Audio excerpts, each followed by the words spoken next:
তা চন্দ্রশেখরের যেদিন টেলিগ্রাম এলো তার কিছুদিন আগেই আমি আর বসন্ত একসঙ্গে জেল থেকে ছাড়া পেয়েছি। আমি তখন রাজা দীনেন্দ্র স্ট্রিটে একটা ঘর ভাড়া করে থাকি। বসন্ত এসে আমার সঙ্গে জুটে গেল। আমি ব্যাচেলার লোক, বসন্তের মতো অ্যাসিস্ট্যান্ট পেয়ে বেঁচে গিয়েছিল। সে যুগে বকুলপুর যাওয়া বেশ কষ্টসাধ্য ব্যাপার ছিল। কিছুটা ট্রেনে, কিছুটা বাসে, আর শেষটুকু গরুর গাড়িতে করে যেতে হতো। বসন্তকে সঙ্গে করে নিয়ে যাওয়ায় বেশ সুবিধেই হয়েছিল। এতটা দীর্ঘ পথ, সঙ্গে একজন সঙ্গী থাকলে পথের কষ্ট অনেকটা লাঘব হয়, বিশেষ করে যদি বসন্তের মতো সঙ্গী হয় যে সাহায্য করার জন্য উন্মুখ হয়েই আছে। চন্দ্রশেখর আমাকে নেবার জন্য স্টেশন পর্যন্ত এসেছিল। সে কিন্তু দেখলুম বসন্তকে দেখে যেন একটু অসন্তুষ্টই হয়েছে। বুঝলুম বাসে আর গরুর গাড়িতে যেতে যেতে তার আমাকে কিছু বলবার ছিল, ওই বসন্ত সঙ্গে থাকায় ব্যাপারটাই একটু অসুবিধে হয়ে গেল। সারাটা রাস্তায় দেখলুম চন্দ্রশেখর কেমন যেন একটু গম্ভীর আর সন্ত্রস্ত হয়ে রইল।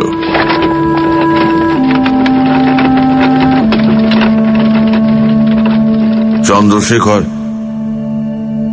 আজ বেঁচে নেই। থাকলে দেখতে পেতেন তার মতো দিল খোলা আমোদে ফুর্তিবাজ মানুষ খুব কম। তার চেহারাটা ছিল ছোটখাটো, কিন্তু অন্তরটা ছিল মস্ত বড়। আজকের মতো সে যুগে ক্লাস স্ট্রাগল বা ক্লাস হেট্রেড ব্যাপারটা খুব একটা চালু হয়নি। তাই জমিদার হলেও তাকে আমি যথেষ্ট শ্রদ্ধা করতুম। এহেন একটা মানুষকে গম্ভীর আর দুশ্চিন্তাগ্রস্ত দেখলে একটু অস্বস্তি হয়। আমি আর ওকে সারা রাস্তা ঘাঁটালুম না।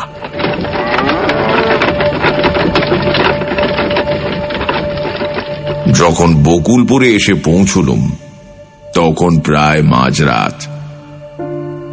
গ্রামের রাস্তা স্বভাবতই অন্ধকারে জনমানবহীন, কিন্তু আপনারা শহুরে লোক বিশ্বাস করবেন কিনা জানি না, মাঝরাত্রেও গ্রামের রাস্তার কতগুলো শব্দ আছে। যারা তার সঙ্গে পরিচিত তাদের কানে সেই শব্দ ধরা পড়ে। আমি গ্রামের ছেলে, আমারও হঠাৎ মনে হলো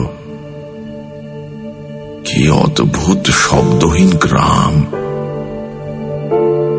মনে হয় যেন এখানে কোনো জীবিত প্রাণী বাস করে না।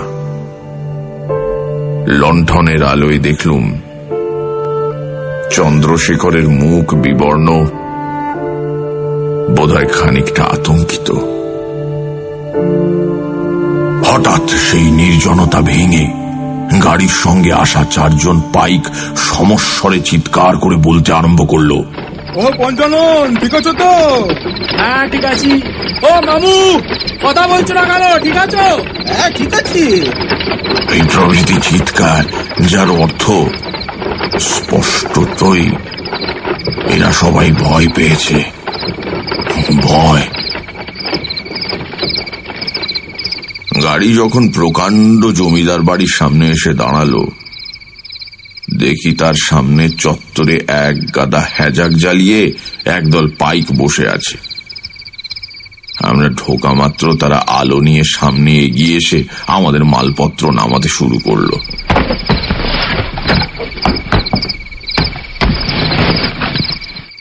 বাড়ির ভেতরেও দেখি বারান্দায় সিঁড়িতে আলো জ্বলছে।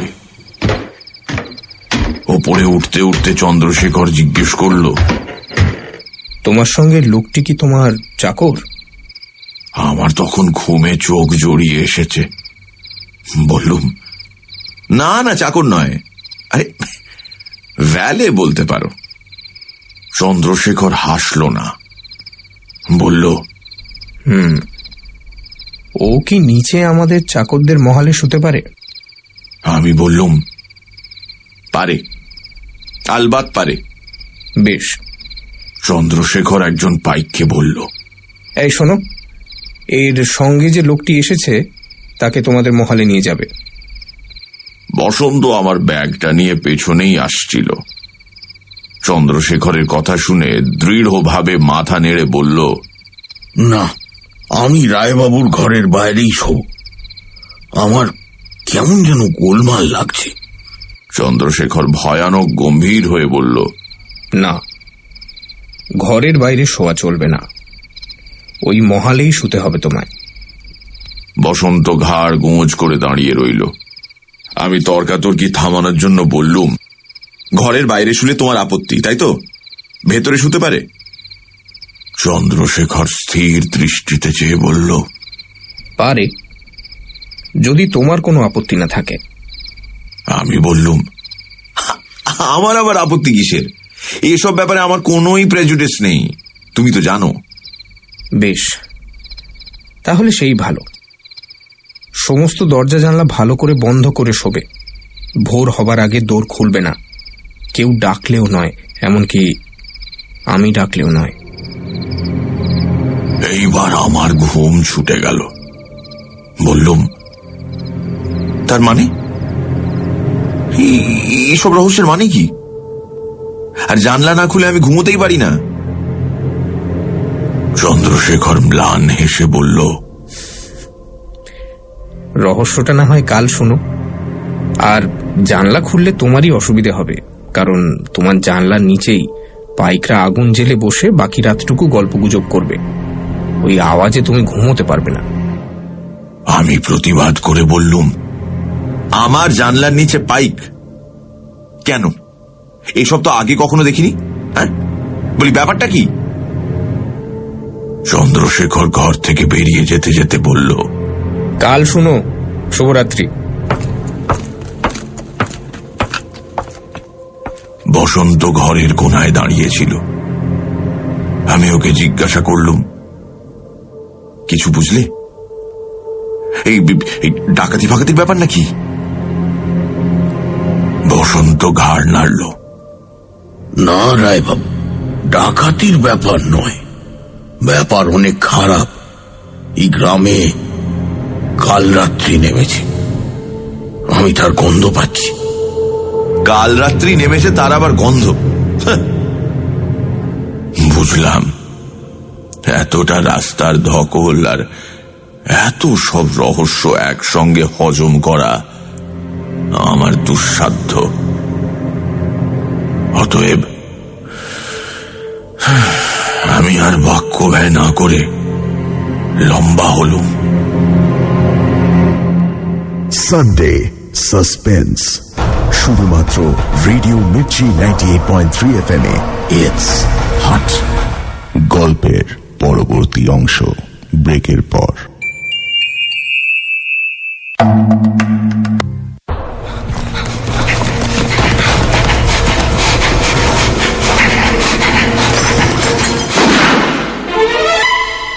সানডে সাসপেন্স, শুধুমাত্র রেডিও মির্চি 98.3 FM এ। It's hot. সানডে সাসপেন্সে আজ মনোজ সেনের লেখা কাল রাত্রি। জমিদার বন্ধু চন্দ্রশেখরের জরুরি তলবে বসন্তকে সঙ্গে নিয়ে বকুলপুর রওনা দেয় চিত্তপ্রসাদ। গ্রামে ঢুকে বুঝতে পারে গোটা গ্রামটা অস্বাভাবিক রকমের নিস্তব্ধ। প্রথম রাতে চন্দ্রশেখর কিছু খুলে না বললেও বসন্ত একটা অদ্ভুত কথা বলে। তার মতে এই গ্রামে কাল রাত্রি নেমেছে। তারপর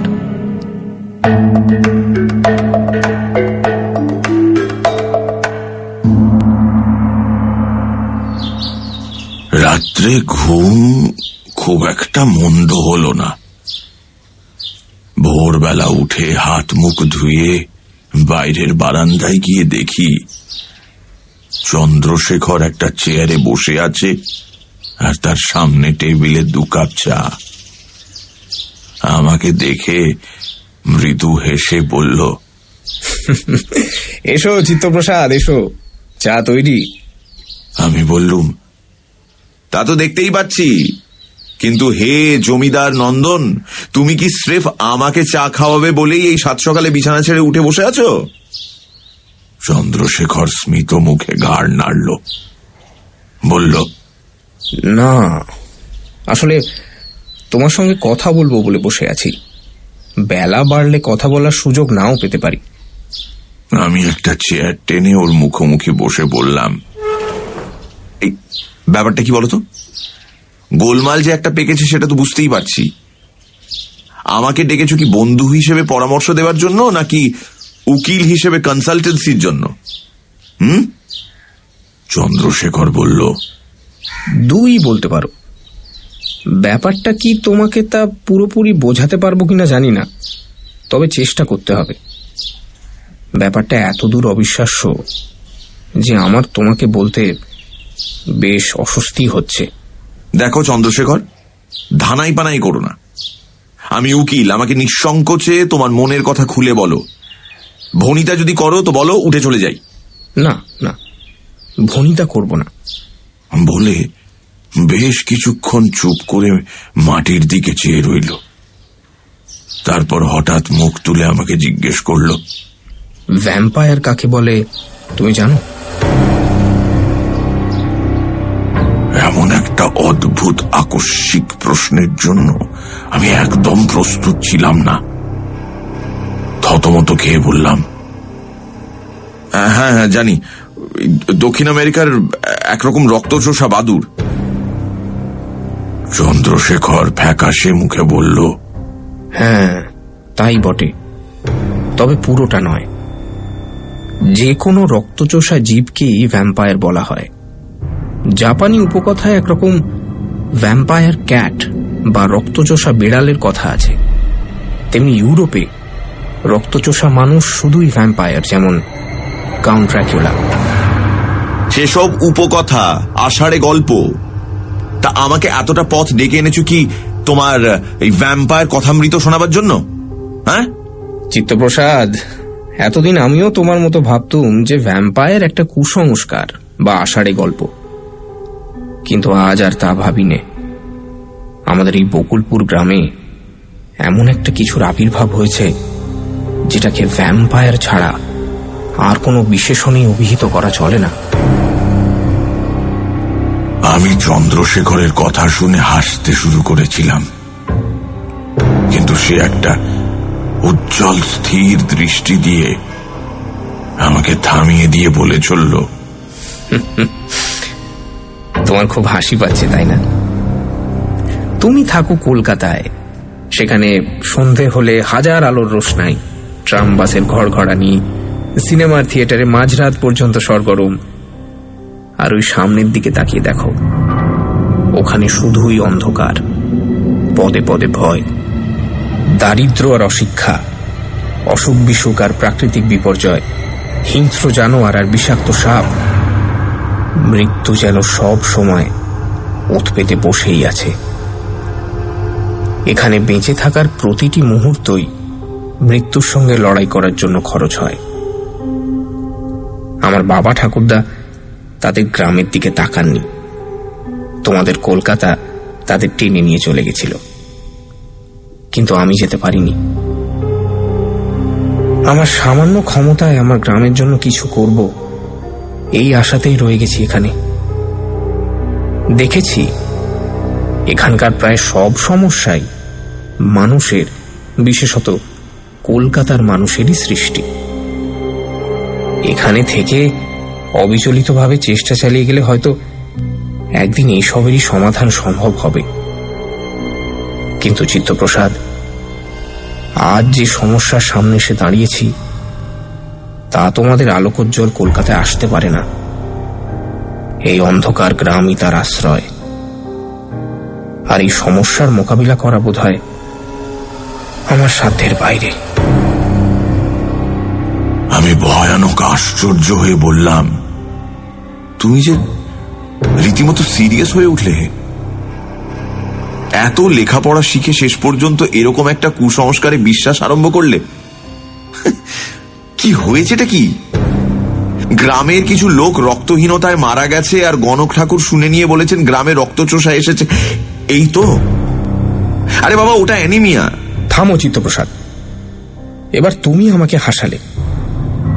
একটা সুস্থ জোয়ান লোক রাত্রিবেলা ঘরের বাইরে বেরোলো, আর তারপর দিন তার রক্তহীন ছিবড়ে হয়ে যাওয়া দেহটা পাওয়া গেল গ্রামের বাইরে ধানক্ষেতের পাশে।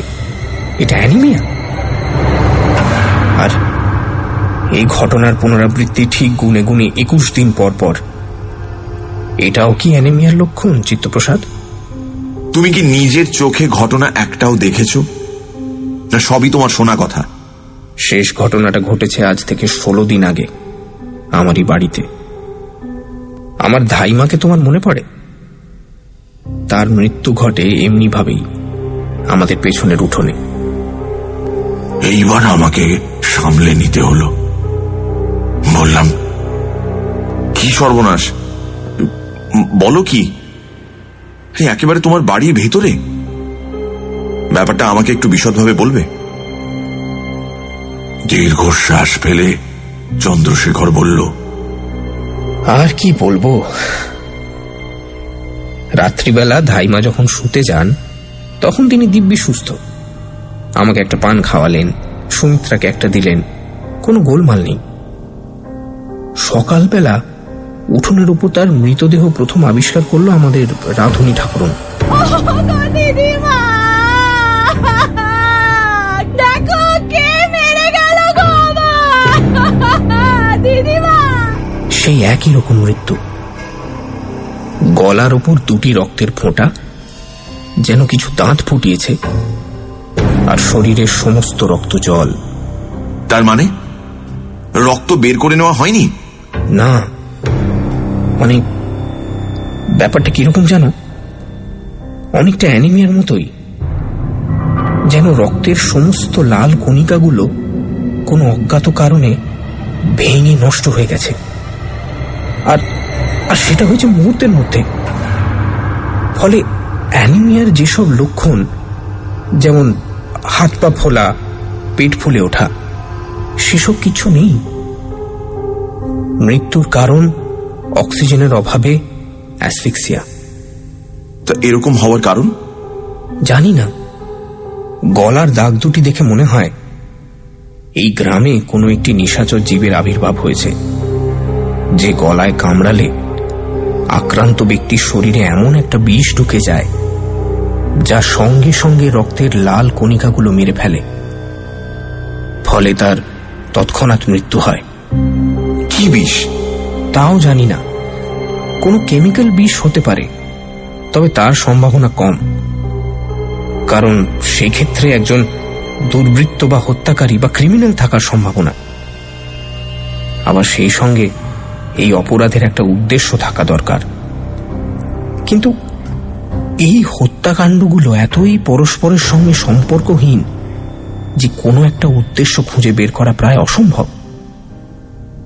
তাই মনে হয় জানো, বিষটা জৈব বিষ, যেমন সাপের বা কাঁকড়া বিছের বিষ, এবং নিহত লোকেদের এমনই বিষধর কোনো প্রাণীর কামড়েই মৃত্যু হয়েছে।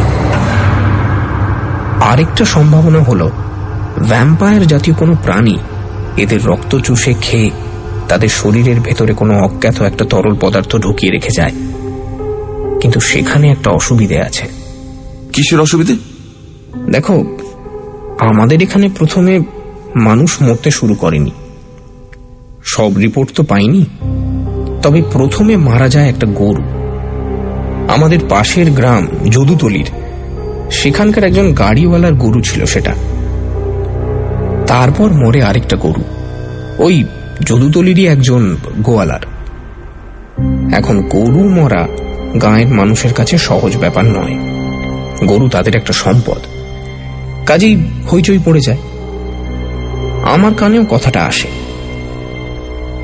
আমি তখন ভেবেছিলাম গো মোড়ক লেগেছে বুঝি, তাই এই গাঁয়ের লোকেদের ডেকে সাবধান করে দিই। কিন্তু তারপর অদ্ভুত অদ্ভুত সব খবর কানে আসতে লাগলো।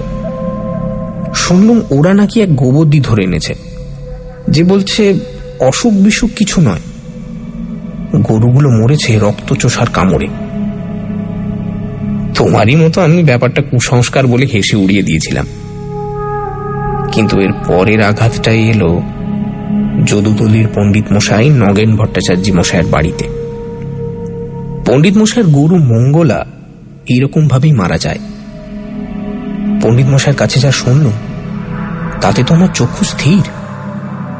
কৌবুদ্ধির কথা শুনে তিনি মঙ্গলাকে গোয়াল ঘর থেকে বের করে এনে বাড়ির ভিতরের উঠোনে বেঁধে রেখেছিলেন, আর তিনি নিজে শুতেন বারান্দার উপর। যেদিন মঙ্গলা মরে সেদিন তিনি অনেক রাত অবধি পড়াশুনো করে আলোটা নিয়ে বাড়ির পেছনে কুয়োতলায় গিয়েছিলেন হাত পা ধুতে। সেখান থেকে মঙ্গলাকে দেখা যায় না। হঠাৎ তিনি একটা ধপ করে আওয়াজ শোনেন এবং তারপরেই তার মনে হয় কিছু একটা বেড়া ভেঙে প্রচন্ড বেগে ছুটে বাইরে চলে গেল।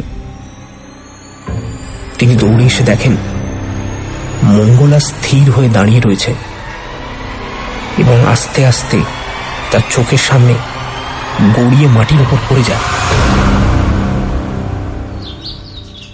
এখন এর থেকে দুটো জিনিস প্রমাণ হয়। প্রথমত, রক্তচোষাই হোক বা যাই হোক, যে জীবটা বেড়া ভেঙে বেরিয়ে গিয়েছিল সে মঙ্গলার রক্ত চুষে খায়নি। কারণ একটা গরুর শরীরে কত সে রক্ত থাকে সেটা আমি জানি না, কিন্তু দুনিয়ায় বোধহয় কোনো শক্তি নেই যা সেই পরিমাণ রক্ত এক মুহূর্তের মধ্যে চুষে খেয়ে সেই পরিমাণ তরল পদার্থ শরীরের মধ্যে ঢুকিয়ে দিতে পারে। অর্থাৎ মঙ্গলার মৃত্যু হয়েছে কোনো বিষে। দ্বিতীয়ত, জীবটা সাপ জাতীয় কোনো প্রাণী নয়, কারণ বেড়ার মধ্যে যে গর্ত হয়েছিল তার মধ্যে দিয়ে কোনো বড় জানোয়ারই বেরিয়ে যেতে পারে, কোনো সরীসৃপ নয়। আর ধপ করে শব্দটাও তাই প্রমাণ করে। আমি জিজ্ঞেস করলুম, তোমাদের পণ্ডিত মশাই লোক কেমন? অতিশয় সজ্জন। গাঁজা ভাঙ তিনি খান না, মিথ্যে কথা বলেন না, শুদ্ধাচারী, নিষ্ঠাবান, শাস্ত্রজ্ঞ ব্রাহ্মণ। তাছাড়া আমি নিজে মঙ্গলাকে দেখেছি, ভাঙা বেড়াটা দেখেছি। সে বিভৎস ব্যাপার। অন্যান্য মৃত্যুগুলো দেখনি? দেখেছি, তবে সবগুলো নয়। তাদের সম্পর্কে কিছু বলো। দেখো, পণ্ডিত মশাইয়ের ব্যাপারটার পর যদুতলি চণ্ডী মণ্ডপে আমি একটা মিটিং ডেকেছিলাম। ওখানে একটা নাইট ওয়াচের জন্য ভলেন্টিয়ার পার্টি তৈরি করেছিলাম, যাতে প্রত্যেক গোয়ালের সামনে আগুন জ্বলে রাত্রির বেলা আর কেউ না কেউ জেগে পাহারা দেয়, তারও বন্দোবস্ত করেছিলাম। ফলে হিতে বিপরীত হলো। অন্যদিকের গ্রাম পাখনায় গরু মরতে আরম্ভ করলো। পাখনায় লোকেরা তখন ভলেন্টিয়ার পার্টি বানালো, তখন মানুষ মরতে শুরু করলো। কিরকম? প্রথমে তো ভলেন্টিয়ার পার্টির লোকই মরতে আরম্ভ করলো। কেউ একটু একা হয়ে গেছে, বা একটু অন্ধকারের দিকে চলে গেছে, বা গাছতলায় বসে ঢুলু নিয়ে এসেছে, ব্যাস মরণ ছোবল তাকে একবারে বৈতরণী পার করে দিয়েছে। এই সময় আমরা আবিষ্কার করলাম এই ছোবলটা আসে প্রতি 20 থেকে 22 দিনের মধ্যে। ফলে ভলেন্টিয়ার পার্টি বন্ধ হয়ে গেল। গাঁয়ের লোক তাদের গরু ছাগল নিয়ে সন্ধে হতে না হতেই ঘরের মধ্যে ঢুকে আগল আটকে দিতে লাগলো। কিন্তু সারা রাতে একবারও ঘরের বাইরে বেরোবে না এ তো হয় না। যে বের হয় সেই মরে।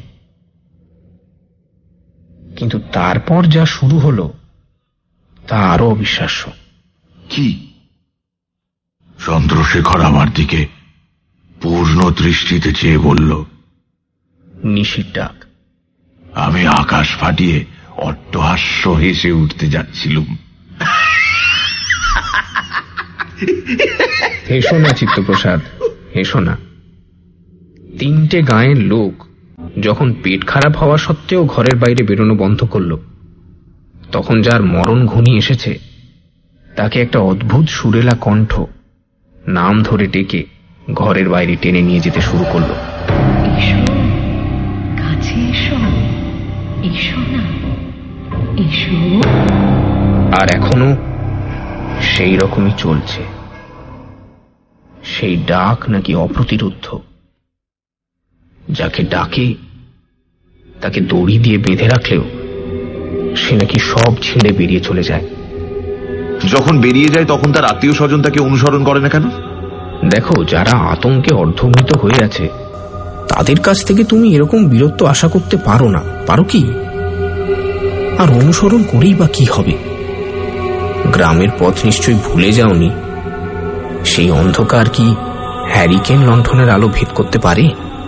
আচ্ছা, ওই নিশির ডাক কি তুমি শুনেছ? চন্দ্রশেখর অনেকক্ষণ চুপ করে রইল, তারপর মাথা নেড়ে বলল, না, শুনিনি। এরপর আর কথা এগুলো না। ভেতর বাড়ির থেকে ডাক এলো চান করতে যাবার।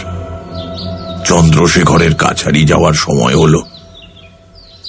আমার কিন্তু মনের মধ্যে একটা সন্দেহ খচখচ করতে লাগলো। চন্দ্র যা বলেছে সেটা সত্যি কি মিথ্যে জানি নে, কিন্তু সে সত্যি ভেবেই বলেছে। তবে সেটাও বড় কথা নয়। আমার সন্দেহ হলো সে কিছু কথা গোপন করে যাচ্ছে, আমাকে প্রাণ খুলে সবটা বলছে না। অর্থাৎ রহস্যটা যে কেবল বাস্তব তাই নয়, উপর থেকে যা মনে হয় তার চেয়েও গুরুতর। সানডে সাসপেন্স, শুধুমাত্র রেডিও মির্চি 98.3 FM এ। It's hot. গল্পের পরবর্তী অংশ ব্রেকের পর।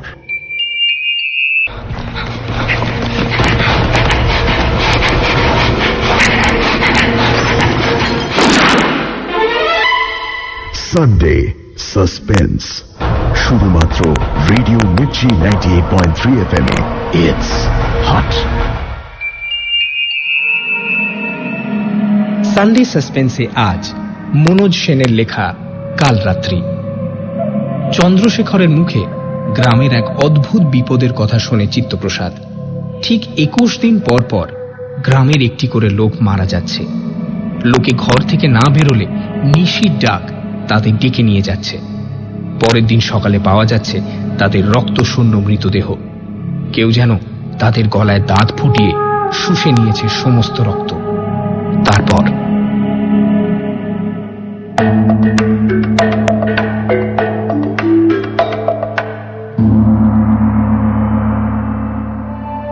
চন্দ্রশেখর কাছারি চলে গেলে গ্রামটা ঘুরতে বের হল। বকুলপুর গ্রাম আমার বহুদিনের পরিচিত। ছোটবেলায় অনেকবার এখানে এসেছি, বড় হয়েও বেশ কয়েকবার। শেষবার এসেছিলাম চন্দ্রশেখরের বিয়েতে বছর 3 আগে বরযাত্রী যাব বলে। তবে যাওয়া হয়নি। সন্ধেবেলা পুলিশ এসে ধরে নিয়ে গেল। তাই নিয়ে মহা হাঙ্গামা হয়েছিল। তা সে অন্য কথা।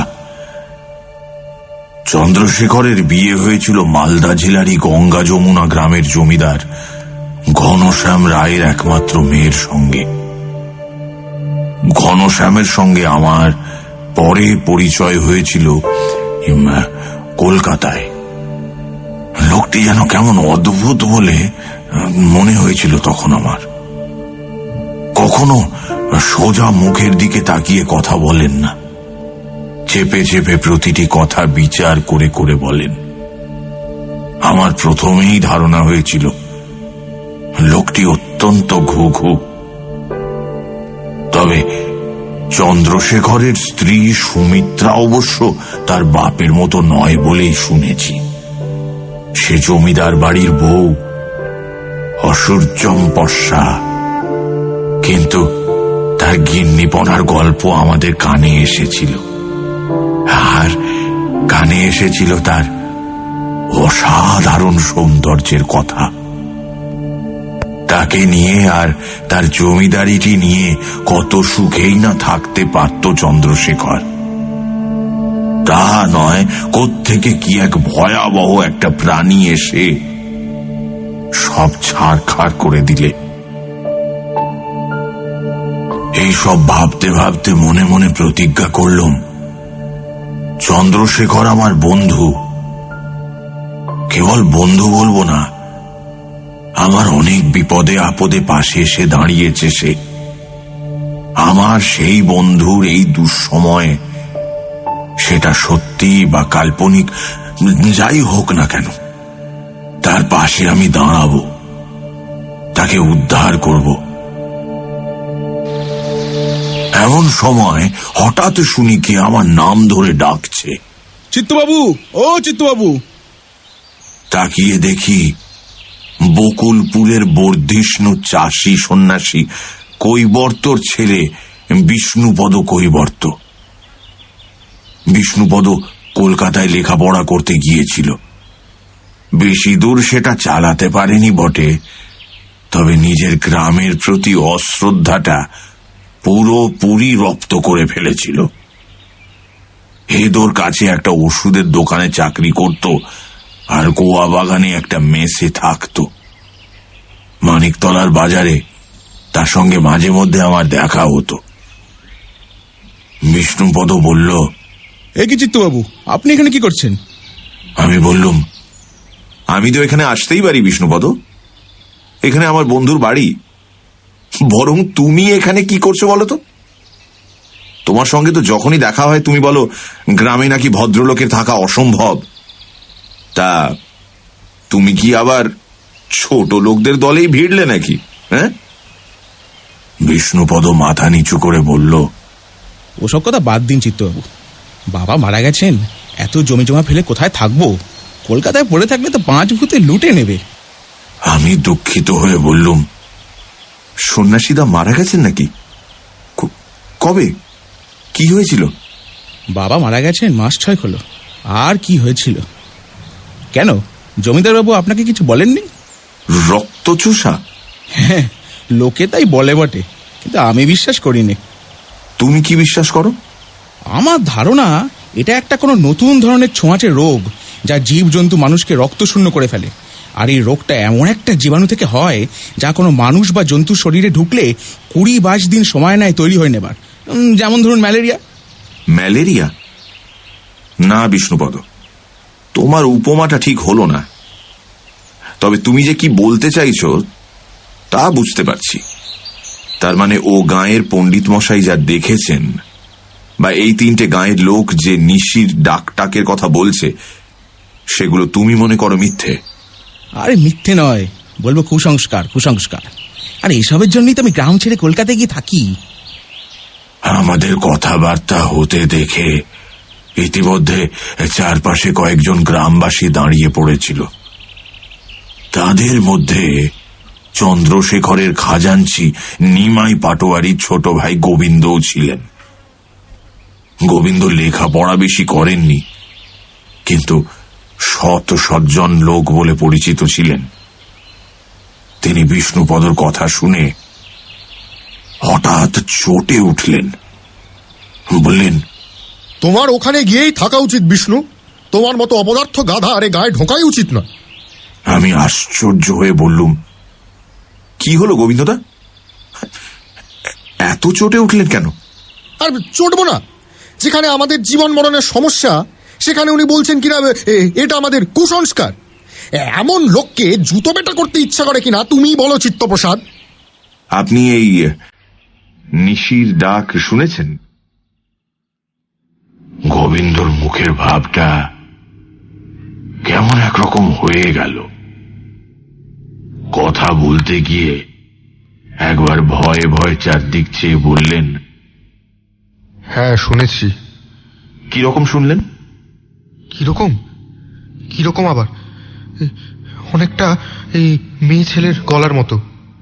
আমাদের পাশের বাড়ির জগন্নাথকে যখন ডাকলে তখন শুনেছি। জগন্নাথ নেই, মরে গেছি। গোবিন্দর কথা শুনে আমার এবার আর হাসি পেল না। গোবিন্দর কথা বলার মধ্যে এমন একটা স্বাভাবিকতা ছিল যে তার কথা অবিশ্বাস করা সম্ভব হলো না। আমি বলতে যাচ্ছিলুম, আপনি তো ভুলও শুনে থাকতে পারেন।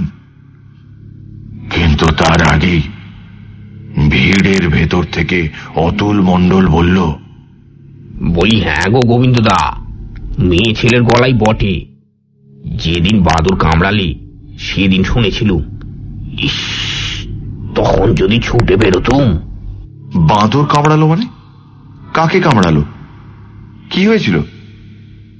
অতুল মণ্ডল মাথা নেড়ে বলল, আরে না না, বাঁদর কাউকে কামড়ায়নি গো, তিনি বাঁদরকে কামড়ালে। সেই গতবার তো জমিদার বাবুর ধাইমা মারা গেল তার আগের বার। সেদিন ছিল ঝড় বৃষ্টির রাত, বুঝলে, আর তার আসবারও সময় হয়েছিল। তাই গাঁ শুদ্ধ লোক দুদিন ধরে জেগে বসেছিল। আর নিশির ডাক শুরু হয়েছে তো, তাই সবাই চিৎকার করছিল।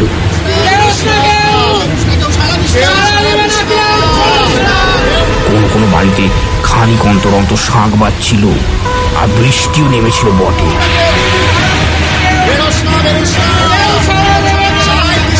নিশি ডাকলেও শোনা যেত কিনা সন্দেহ। তা আমার বাড়ির পাশে একটা ঝুপসি বট গাছ আছে, বুঝলে না। কিছুদিন হলো সেখানে একদল বাঁদর আশ্রয় নিয়েছিল। সে রাতে যখন বৃষ্টিটা একটু ধরেছে, হঠাৎ শুনি গাছের উপর একটা ঝুটোপুটির আওয়াজ, আর তারপরেই ধপ। মনে হলো যেন একটা ভারী কিছু উপর থেকে পড়লো। তারপর আবার একটা ধপ, আর সঙ্গে সঙ্গে একটা মেয়ে মানুষের গলার চিৎকার।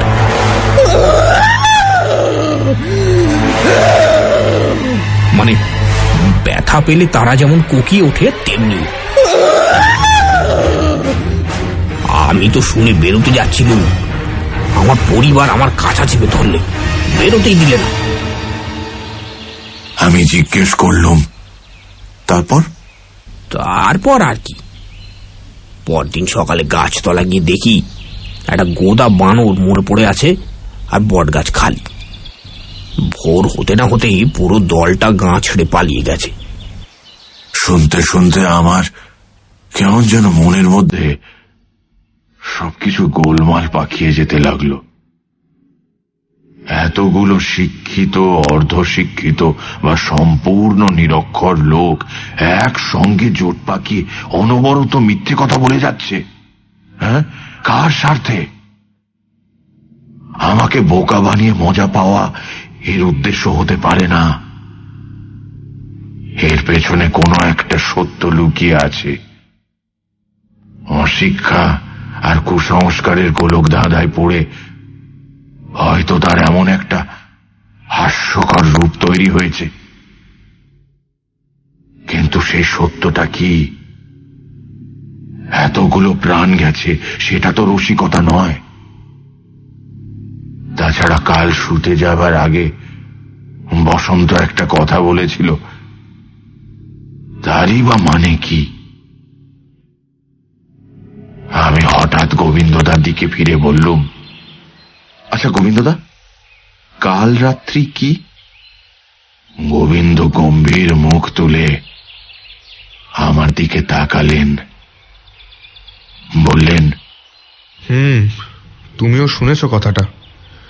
পণ্ডিত মশাই বললেন, কাল রাত্রি মানে যে রাত্রে মানুষের ঘরে মৃত্যু নেমে আসে, সে রাত ভীষণ বিপদের রাত। আমাদের গায়ে সেই কাল রাত্রি নেমেছে চিত্তপ্রসাদ, কেউ আমাদের উদ্ধার করতে পারবে না। একে একে আমরা সবাই যাব। তবে হ্যাঁ, মৃত্যুটা বোধহয় খুব তাড়াতাড়ি আসে, বেশি কষ্ট পেতে হয় না, সেটাই যা বাঁচোয়া। কাল রাত্রি নেমেছে আর আপনারা সবাই মহানন্দে তার ছোবলের মুখে গলা বাড়িয়ে দেবেন? হ্যাঁ, বাঁচবার চেষ্টা করবেন না? সবাই একজোট হয়ে দাঁড়িয়ে এই বিপদের মোকাবিলা করবেন না আপনারা? গোবিন্দ মৃদু হেসে ঘাড় নাড়লেন। কোনো লাভ নেই চিত্তপ্রসাদ, চেষ্টা কি আমরা করিনি? কিন্তু দৈব বড়ই প্রবল হে, তার সঙ্গে লড়াই করার সাধ্য আমাদের নেই। দৈবকে হারানো যায় না, আমি তা বিশ্বাস করি না গোবিন্দদা। একটু চেষ্টা, একটু মনের জোর থাকা চাই। আর সাধ্য, টাকা পয়সা? আমি কলকাতায় গিয়ে আপনাদের এই বিপদের কথা বলে আন্দোলন করব। দেখবেন সমস্ত দেশের মানুষ আপনাদের পাশে এসে দাঁড়াবে। টাকা পয়সা যা দরকার আমি তার ব্যবস্থা করব। আর চন্দ্রশেখর তো আছেই। আমি চন্দ্রশেখরের নাম করতেই একটা অদ্ভুত ব্যাপার ঘটল। স্তম্ভিত হয়ে দেখি চন্দ্রশেখরের নাম শুনেই সেই ভিড়ের প্রায় প্রত্যেকটি লোক মুখ বিকৃত করল। আমি তো অবাক। এতদিন আমার ধারণা ছিল বকুলপুর গ্রামের প্রত্যেকটি লোক চন্দ্রশেখরকে দেবতার মতো শ্রদ্ধা করে, কিন্তু এটা কি হলো? আমি এত আশ্চর্য হয়েছিলুম যে বোধহয় আমার মুখ দেখে সেটা সবাই বুঝতে পেরেছিল। গোবিন্দ তাড়াতাড়ি ব্যাপারটা সামলানোর জন্য বললেন, হ্যাঁ, তা তো বটেই, তা তো বটেই। জমিদার বাবু আছেন, তুমি আছো, দেশের আর 5 জন আছেন। দেখো যদি কিছু করে উঠতে পারো। আমি ততক্ষণে বিস্ময়টা কাটিয়ে উঠেছি, আর এও বুঝেছি যে গোলমালটা অনেক গভীরে পৌঁছেছে। কাজেই সাবধানে বললুম, নিশ্চয়ই করব গোবিন্দদা, আর আপনাদের সঙ্গে পরামর্শ করেই করব। আজ সন্ধেবেলা আপনারা আসুন না চন্দ্রশেখরের বাড়িতে, একটা আলোচনা করা যাবে। আলোচনা? আলোচনা তো অনেক হলো চিত্তপ্রসাদ, তাতে আর লাভটা কি হচ্ছে? এর আগে পরামর্শ করে যা কিছু করা হয়েছে তাতে সুরাহা তো কিছু হয়নি, উল্টে কতগুলো প্রাণ বেঘরে গেছে। তার চেয়ে এখন আমরা যেমন ভাবে চালাচ্ছি তেমনি ভাবেই চলুক। আর এমনিতেও তার আসবার সময় তো প্রায় হয়ে এলো। এখন সন্ধে হলেই যে যার ঘরে দৌড় দিয়ে সারা রাত জেগে শাঁখ বাজাবে, কাসর বাজাবে, চিৎকার করবে, যাতে বাইরের কোনো শব্দ শোনা না যায়, আর কেউ যেন বাইরে না থাকে, তাহলেই হবে, বুঝেছ? আর তাছাড়া নতুন করে কোনো পরামর্শের দরকার দেখি না চিত্তপ্রসাদ। যদি তুমি নিজের বিবেচনায় কিছু করতে পারো তো করো। বলে গোবিন্দদা আস্তে আস্তে চলে গেলেন। ভিড়ের লোকজনও যে যার মতো চলে গেল। দেখি হতবাক আমি আর বিষ্ণুপদ কেবল এই দুজনেই দাঁড়িয়ে আছি। বিষ্ণুপদ মৃদু হেসে বলল, দেখলেন তো চিত্তবাবু, এই আমাদের গায়ের লোক। আমি চটকা ভেঙে বললুম, গায়ের লোককে দোষ দিও না বিষ্ণুপদ, ওরা যে একটা ভয়ঙ্কর বিপদের মুখে দাঁড়িয়ে আছে এতে তো কোনো সন্দেহ থাকতে পারে না। ওদের সহানুভূতি দেখাতে না পারো, অন্তত ঠাট্টা করো না। কিন্তু একটা ব্যাপারে আমার ভীষণ খটকা লাগছে, এরা চন্দ্রশেখরের উপর অসন্তুষ্ট কেন? কি করেছে সে? বিষ্ণুপদ গম্ভীর হয়ে গেল, তারপর বলল, আপনি এদের ওপর সহানুভূতি দেখাতে বললেন না? কোত্থেকে সহানুভূতি আসবে বলতে পারেন? এমন একটা অকৃতজ্ঞ জাত যে জমিদার বাবু নিজের সুখ স্বাচ্ছন্দ্য বিসর্জন দিয়ে এখানে পড়ে আছেন, এদের জন্য এত কিছু করলেন, আর আজকে এরা তাঁকেই। বলতে বলতে বিষ্ণুপদ থেমে গেল। আমি বললুম, থেমো না বিষ্ণুপদ, কি হয়েছে বলো? এরা চন্দ্রশেখরকে সন্দেহ করছে, ভাবছে এই মৃত্যুগুলোর পেছনে চন্দ্রশেখরের হাত। হ্যাঁ বিষ্ণুপদ? বিষ্ণুপদ নীরবে ওপরে নিচে ঘাড় নাড়ল। আমি উত্তেজিত হয়ে বললুম, কিন্তু কেন? তার অপরাধ কি? বিকৃত মুখ করে বিষ্ণুপদ বলল, অপরাধ? প্রথমত, তিনি যেসব নাইট ওয়াচ বসিয়েছিলেন তাদের অনেকেই মারা গেছে। দ্বিতীয়ত, যদিও তিনি প্রায় প্রত্যেক রাতে গ্রামের রাস্তায় রাস্তায় বন্দুক হাতে টহল দিয়ে বেড়ান, কিন্তু যেদিন মৃত্যুগুলো ঘটে সেদিন নাকি তাকে আর দেখাই যায় না। আচ্ছা আপনিই বলুন, এসব কি কোনো যুক্তি? আরে ওদের কথাই যদি মেনে নিতে হয় তাহলে তো জমিদার বাবুকে কোনো সন্দেহ করার প্রশ্নই ওঠে না। ওদের কি কথা? বিষ্ণুপদ তিক্ত হাসি হেসে বলল, জানেন না, সেই যে তিনি, মানে যিনি কামড়ে থাকেন, তাকে তো 2-3 জন দেখেছে। তার বর্ণনার সঙ্গে আর যারই মিল থাকুক, জমিদার বাবুর নেই। আমি উত্তেজনায় প্রায় লাফিয়ে উঠতে যাচ্ছিলাম। বললাম, বলো কি বিষ্ণুপদ, তাকে কেউ দেখেছে? বর্ণনাটা কিরকম? সে ভারী মজার। বর্ণনাটা মোটে কোনো গোটা মানুষেরই না, মানে 8খানা মানুষের আর 8খানা গিরগিটির। মানে একটা গিরগিটি যদি পেছনের পায়ে ভর দিয়ে খাড়া হয়ে দাঁড়ায় তাহলে যেমন দেখাবে তেমনি। এমনকি একটা মোটা লেজও আছে। বলে বিষ্ণুপদ হাসতে লাগলো। আমিও হেসে ফেললুম, বললুম, তবু লোকে চন্দ্রশেখরকে সন্দেহ করে। কি ভাবছে তারা? এটা ওর ছদ্মবেশ? হ্যাঁ, তাই বটে। কারা কারা দেখেছে? দেখেছে এ গায়ে দুজন, শ্যামচরণ আর নীলু, আর আপনার ওই পাকনার একজন চৌকিদার গুপিচরণ। তাদের সকলের বর্ণনাই এক? হ্যাঁ, প্রায় এক।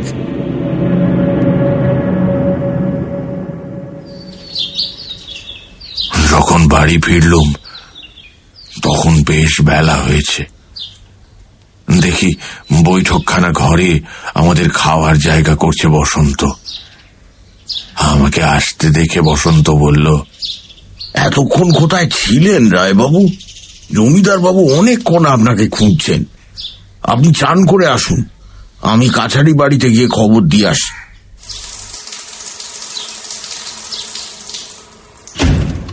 আমি স্নান সেরে খাওয়ার জায়গায় এসে দেখি চন্দ্রশেখর বিষণ্ণ গম্ভীর মুখে মাথা নিচু করে আসনে বসে আছে। আমার পায়ের শব্দ শুনে মুখ তুলে বলল, এসো চিত্তপ্রসাদ, কোথায় গিয়েছিলে?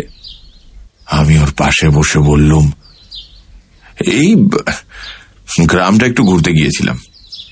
চন্দ্রশেখর একটু চুপ করে থেকে জিজ্ঞেস করল, কিছু শুনলে? আমি চুপ করে রইলুম।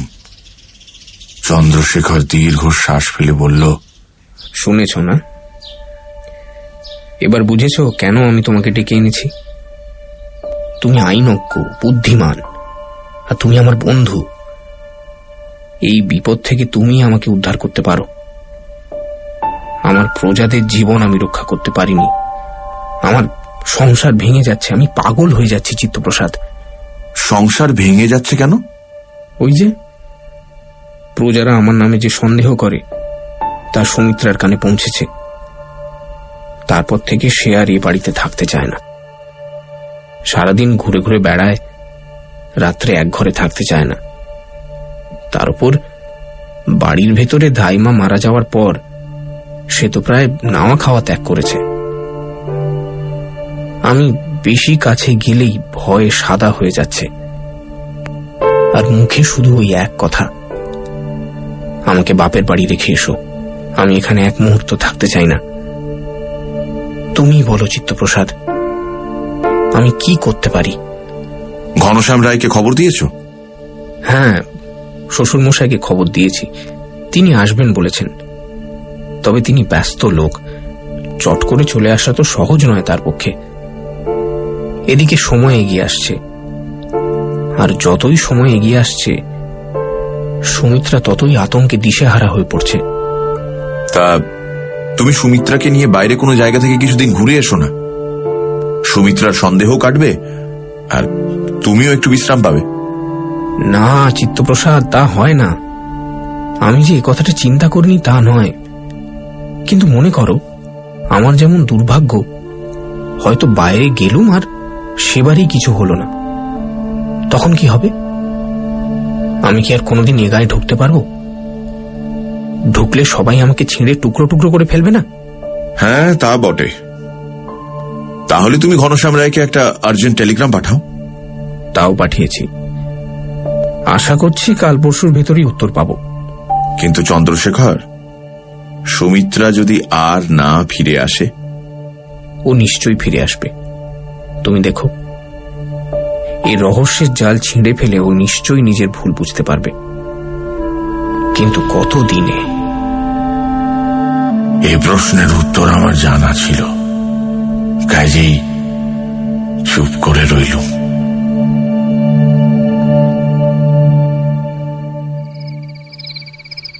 রাত্রিবেলা শুতে যাবার সময় বসন্ত বলল, রায়বাবু, গন্ধটা বাড়ছে, টের পাচ্ছেন? কোন গন্ধটা বসন্ত? আমার নাকে তো নানা রকম গন্ধ আসছে।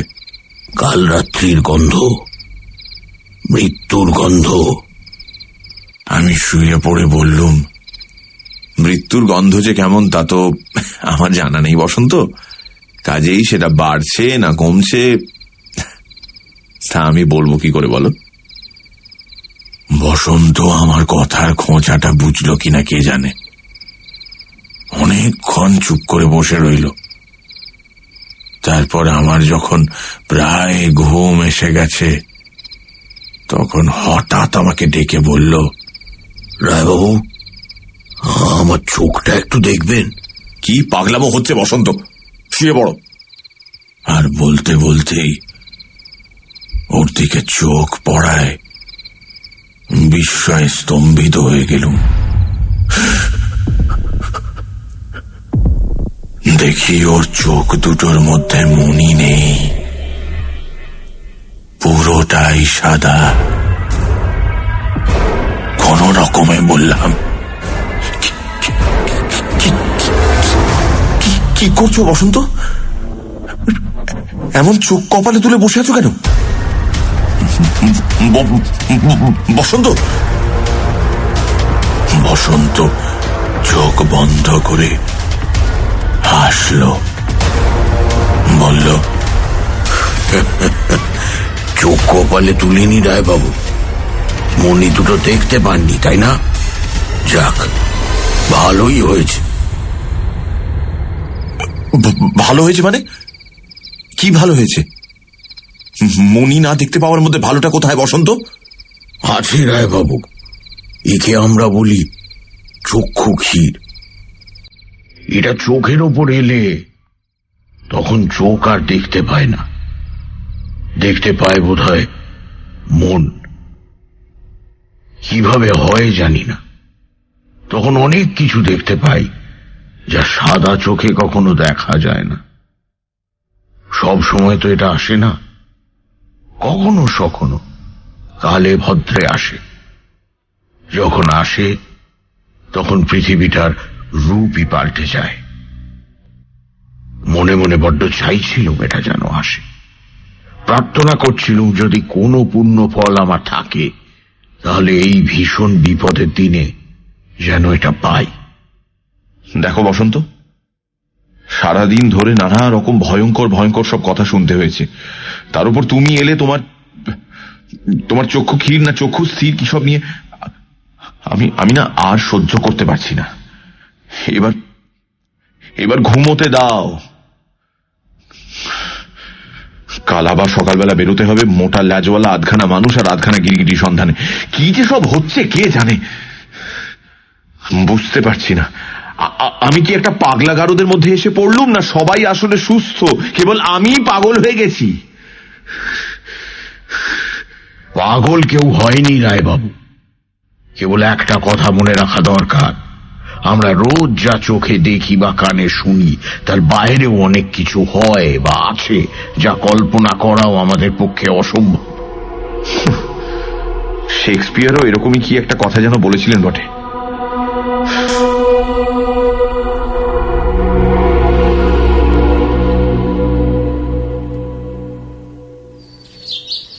পরদিন ভোরবেলা উঠে বাইরের বারান্দায় গিয়ে দেখি চন্দ্রশেখর বসে আছে, কিন্তু তার মুখের দিকে চেয়ে আমি স্তম্ভিত।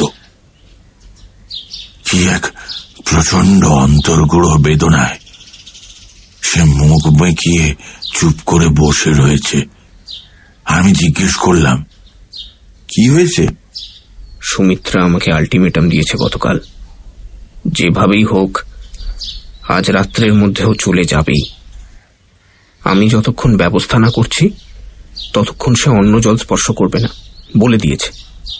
বলো কি? এ তো মহাবিপদ দেখছি। ঘনশ্যামবাবুর কাছ থেকে কোনো খবর পেলে? না, আজ আসবে হয়তো। তবে তুমি ভেতরে গিয়ে বৌঠানকে বলো যেন আজকের দিনটা অপেক্ষা করেন, তারপরে কাল না হয় অন্য ব্যবস্থা নেওয়া যাবে। যাও। কি ব্যবস্থা নেবে তুমি?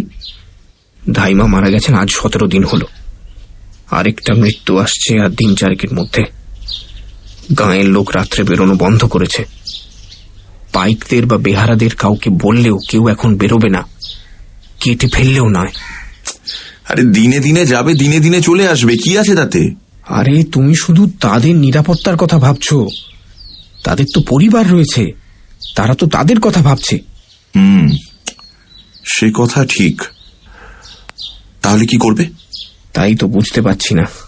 সুমিত্রা আমাকে যাই সন্দেহ করুক না কেন, তার জন্য যদি নাওয়া খাওয়া ত্যাগ করে ভয়ের চোটে একটা ভালো মন্দ করে বসে, তাহলে আমি কোথায় যাব বলতে পারো? সত্যি তো, এ তো মহা অসুবিধা দেখতে পাচ্ছি। তা এমন কেউ নেই যার পরিবার টরিবার নেই? আছে, তার গরুর গাড়িও আছে, আমাদের রামকৃষ্ণ গাড়োয়ান। কিন্তু সে বেটা বদ্ধ মাতাল।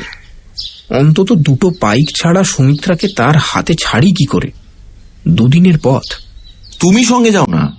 না চিত্তপ্রসাদ, তা হয় না। বললুম না, সময় হয়ে এসেছে। আমার বুকের ভেতরটা কেমন ছ্যাঁক করে উঠল। বললাম, তুমি এখন কিছুতেই যেতে পারো না? দৃঢ়ভাবে মাথা নেড়ে চন্দ্রশেখর বলল, না, অন্তত এই কটা দিন নয়। সানডে সাসপেন্স, শুধুমাত্র রেডিও মির্চি 98.3 FM এ। It's hot. গল্পের পরবর্তী অংশ ব্রেকের পর। It's hot.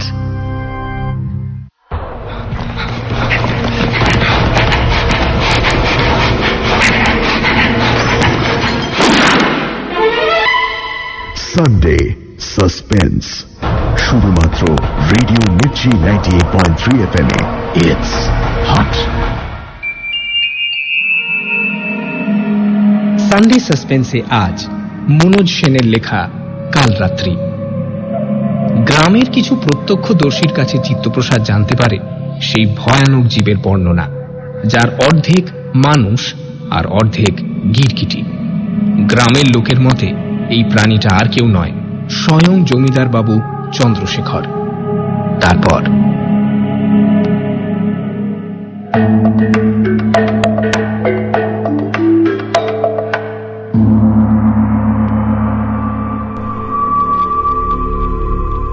কেমন যেন ধাঁধা লেগে গেল আমার। কোথায় একটা গোলমাল লাগছে। মনটা স্থির করে কিছুতেই একটা পরিষ্কার মীমাংসায় আসতে পারছি না। চন্দ্রশেখর কাছারি চলে যাবার পর অন্যমনস্কভাবে আমি বের হলাম শ্যামাচরণ আর নীলুর খোঁজে। নীলুর একটা মুদির দোকান ছিল, তাকে সেখানে গিয়ে ধরলাম।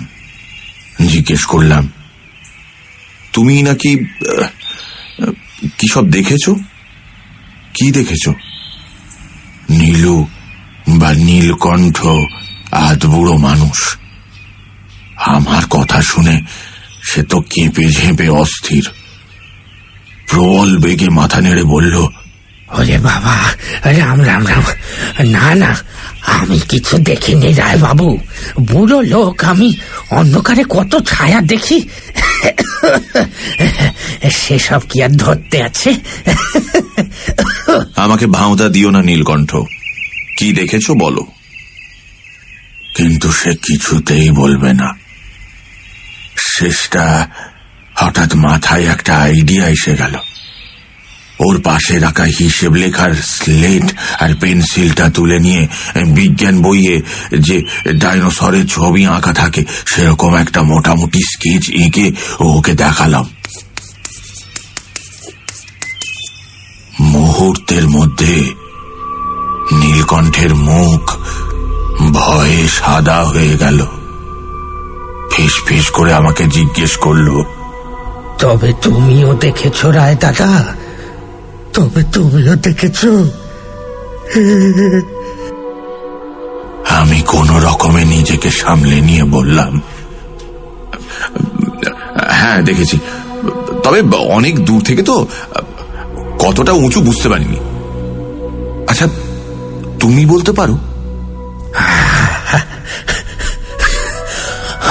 আমি তো খুব কাছ থেকে দেখিনি, আর এক লহমার জন্য তো, তবে মনে হয় এক মানুষ কি তার চেয়ে একটু বেশি উঁচু হবে।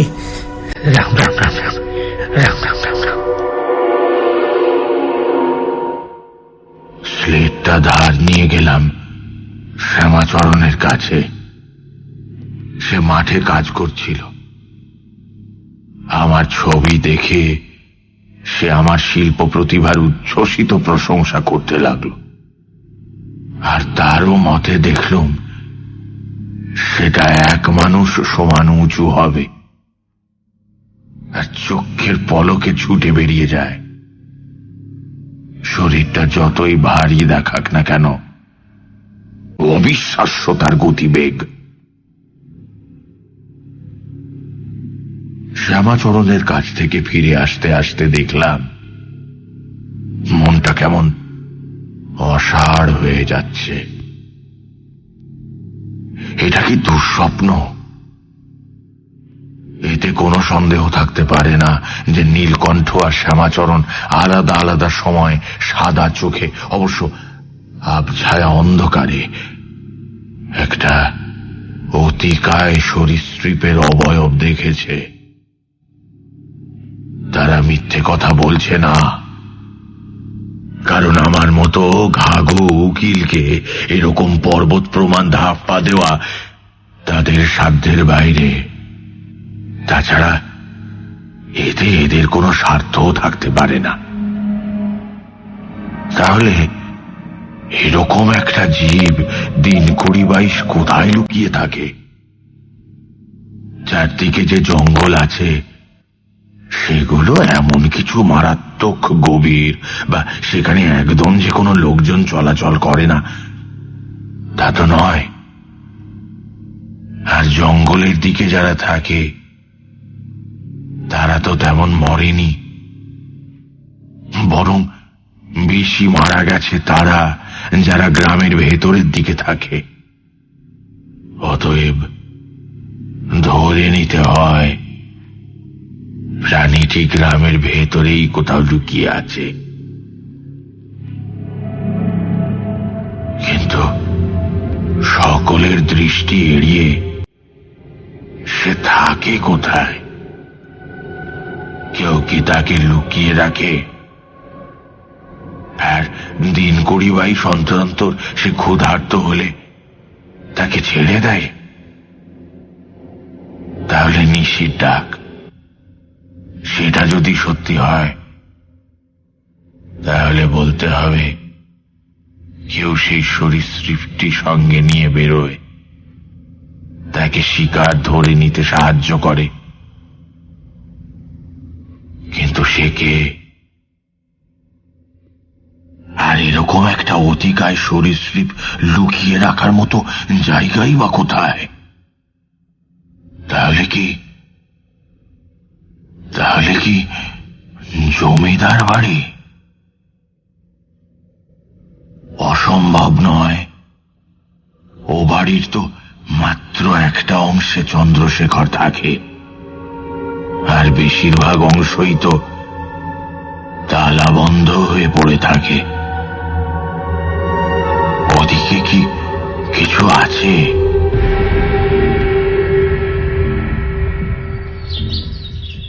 দুপুরবেলা খেতে বসে চন্দ্রশেখরকে আমার গবেষণার কথা বললুম।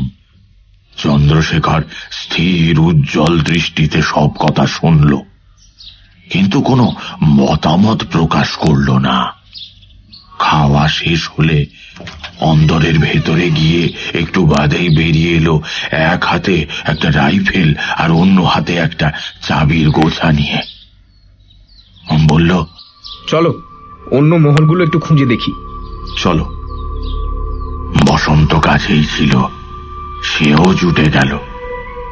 কেবল জুটে গেল নয়, আঠার মতো আমার সঙ্গে সেঁটে গেল বলা যায়।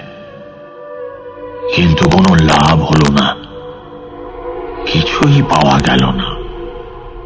আমরা হতাশ হয়ে ফিরে এলাম। বৈঠকখানা ঘরে এসে বসতেই একজন পাইক একটা টেলিগ্রাম দিল ওই চন্দ্রশেখরের হাতে। সেটা পড়ে চন্দ্রশেখরের মুখটা ছাইয়ের মতো ফ্যাকাশে হয়ে গেল। আমি ব্যস্ত হয়ে জিজ্ঞেস করলুম, কি হলো? হ্যাঁ? ভাঙা গলায় চন্দ্রশেখর বলল, শ্বশুর মশাইয়ের তার, উনি আসছেন, তবে আরো 7 দিন বাদে। সেদিন সন্ধেবেলা চন্দ্রশেখর আমাকে ওর অন্দরমহলের বসবার ঘরে ডেকে পাঠালো।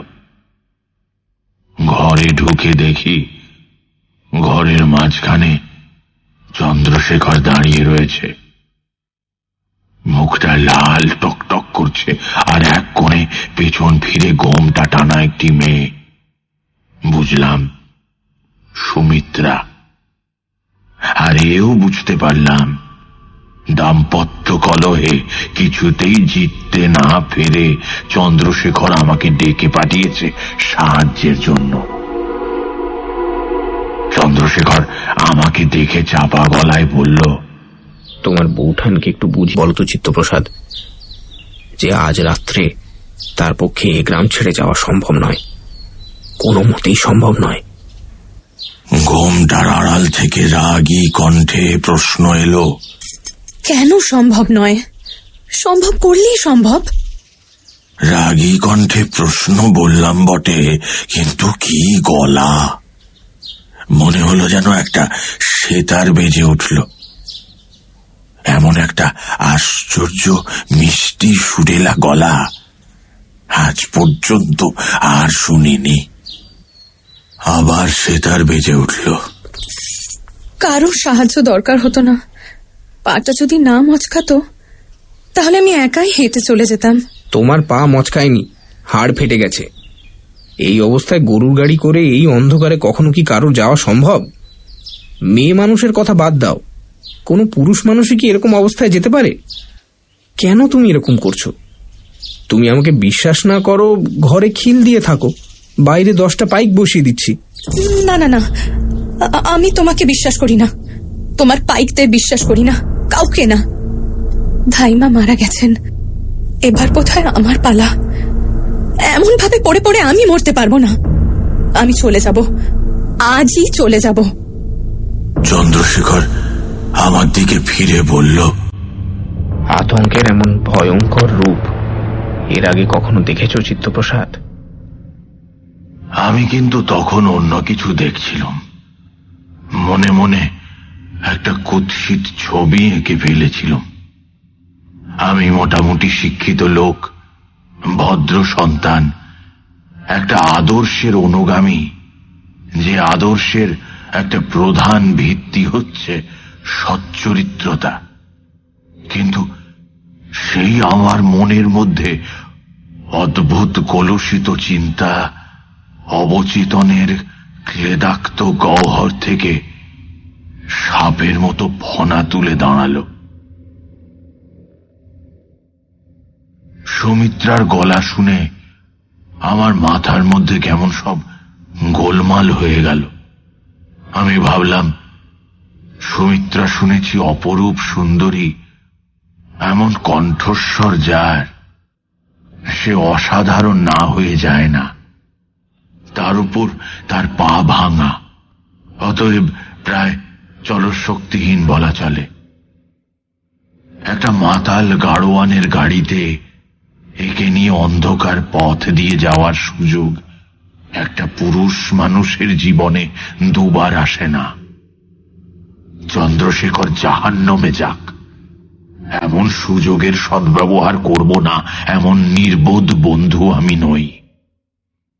আমি বললাম, ঠিক আছে, বৌঠান যখন এত ব্যস্ত হয়ে পড়েছেন, তখন আমি না হয় ওকে পৌঁছে দিয়ে আসব। চন্দ্রশেখর অত্যন্ত আশ্চর্য হয়ে বলল, তুমি যাবে? বেশ, তাই হোক, তবে সঙ্গে বসন্তকে নিয়ে যাও। আমার মাথায় চড়াত করে রক্ত উঠে গেল। কোন রকমে সামলে নিয়ে বললুম, কেন? বসন্ত কেন? তুমি কি মনে করো আমি নিজেকে রক্ষা করতে পারি না? চন্দ্রশেখর স্থির গলায় বলল, না, তা নয়। যদি তোমাদের কেউ আক্রমণ করে তাহলে একজন পালিয়ে গিয়ে খবর দিতে পারবে। সুমিত্রা বা রামকৃষ্ণর পক্ষে সেটা সম্ভব হবে না। আর তুমি যদি বিপদের মোকাবিলা করতে থাকো তাহলে বসন্ত পালিয়ে তো যেতে পারবে। আমি আবার প্রতিবাদ করতে যাচ্ছিলাম, কিন্তু সুমিত্রার গলা শুনতে পেলাম আবার। আপনি আপত্তি করবেন না চিত্ত ঠাকুরপো, চলুক না আপনার বসন্ত আমাদের সঙ্গে, অসুবিধে কিচ্ছু হবে না দেখবেন। সঙ্গে সঙ্গে আমার মনের মধ্যে অনেকগুলো চিন্তা দ্রুত খেলে গেল। এক, যদি বসন্তকে নিয়ে গোলমাল পাকাই হয়তো যাওয়াটাই বন্ধ হয়ে যাবে। দুই, যদি বসন্ত যায়ও ওকে তাপ্পি দিয়ে সরিয়ে দেওয়া অসুবিধে হবে না। তিন, বসন্ত যদি গোলমাল করে ওকে না হয় খুনই করে ফেলা যাবে। পরে এসে বলবো রক্ত চোষা মেরেছে। কাজেই বললুম, ঠিক আছে, বসন্ত চলুক আমাদের সঙ্গে। শুনে চন্দ্রশেখর বলল, বেশ, তাহলে তৈরি হয়ে নাও। আর অস্ত্র শস্ত্র কিছু সঙ্গে আছে না? একটা বন্দুক দিয়ে দেবো সঙ্গে। আমি বললাম, আমি তৈরিই আছি, আর অস্ত্রের দরকার কি? তোমার মতো অত ভয় আমার নেই। তাছাড়া আমি তো বন্দুক চালাতেই জানি না। না, অস্ত্র ছাড়া আমি তোমাদের কিছুতেই যেতে দেব না। তুমি না নাও, বসন্ত নিক। ওকে ডাকো, দেখি অন্তত সড়কি চালাতে জানে কিনা। বসন্ত ঘরে ঢুকেই একটা ঝাঁকানি দিয়ে শরীর শক্ত করে দাঁড়িয়ে গেল। চন্দ্রশেখর একটু বিস্মিত হয়েই জিজ্ঞেস করল, কি হলো বসন্ত?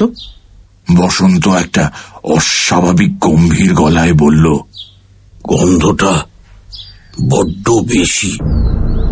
চন্দ্রশেখর আবার কি একটা প্রশ্ন করতে যাচ্ছিল, আমি বাধা দিয়ে বললাম, তোমার ওই ন্যাকামো বন্ধ করতো বসন্ত। জমিদার বাবু যা প্রশ্ন করছেন তার জবাব দাও। গন্ধ গন্ধ করে মাথা খারাপ করে দিল একেবারে। আমার রূঢ়তায় বসন্ত চমকে উঠল, আমার দিকে অবাক হয়ে তাকিয়ে জিজ্ঞেস করল, কি প্রশ্ন? বলতে বলতে দেখি ওর চোখের ওপর একটা অস্বচ্ছ ঘন তরল আবরণ নেমে এসে মণি দুটোকে আড়াল করে দিচ্ছে। দেখে রাগে আমার সর্বাঙ্গ জ্বলে উঠল, ওকে চিৎকার করে গালাগালি করতে ইচ্ছে হলো। কিন্তু আমি কিছু করার আগেই চন্দ্রশেখর জিজ্ঞেস করল, তুমি কি বন্দুক চালাতে জানো বসন্ত? বসন্ত মাথা নেড়ে বলল, না। সড়কি চালাতে পারো বা বর্ষা? হ্যাঁ, পারি। সড়কির খেলায় আমি গুরু যাদব চন্দ্র পালের শিষ্য। বলে দু হাত জোর করে মাথায় ঠেকালো বসন্ত। জয় গুরু। চন্দ্রশেখর একটা দেয়াল আলমারির ভেতর থেকে একটা রূপো বাঁধানো লাঠি বের করে নিয়ে এলো। সেটার মাথাটা খুলতেই ভেতর থেকে প্রায় 1 হাত লম্বা একটা চকচকে ইস্পাতের ফলা বেরিয়ে এলো।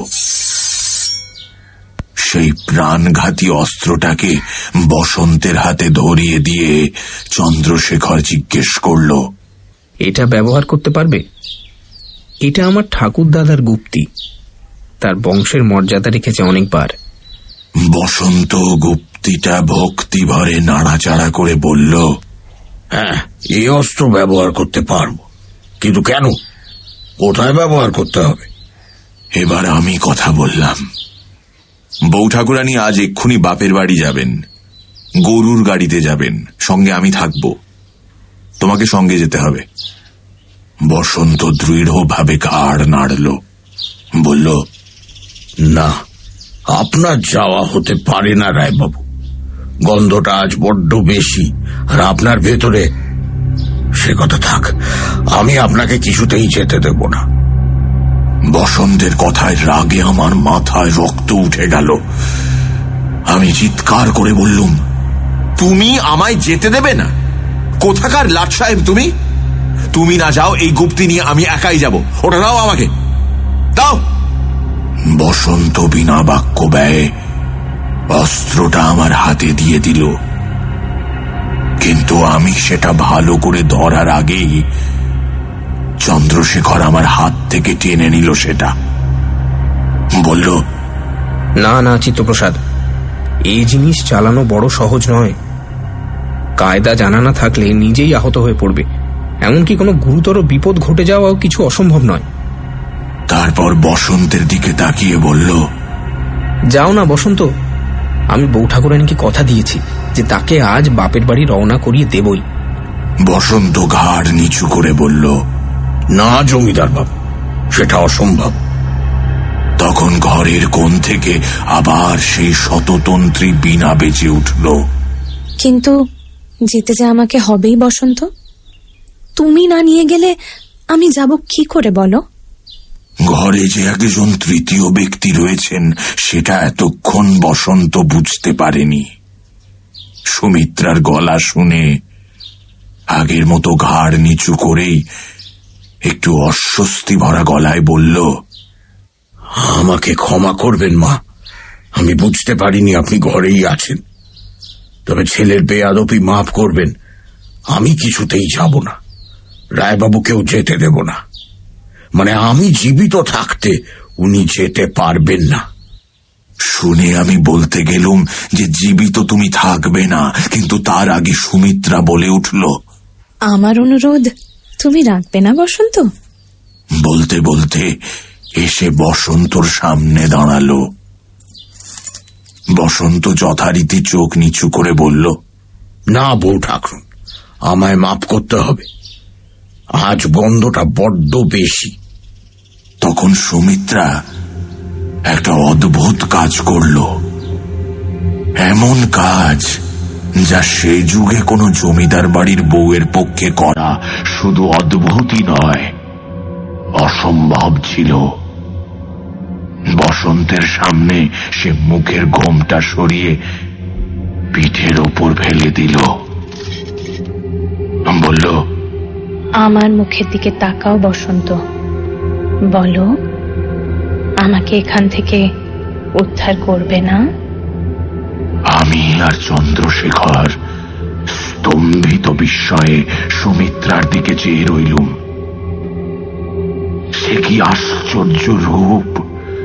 একজন সীতার জন্য যে লঙ্কা ধ্বংস হতে পারে, একজন হেলেনের জন্য নিশ্চিহ্ন হতে পারে ট্রয়, বা একজন দ্রৌপদীর জন্য নির্বংশ হতে পারে কুরু রাজবংশ, তাতে আজ আর আমার বিন্দুমাত্র সন্দেহ নেই।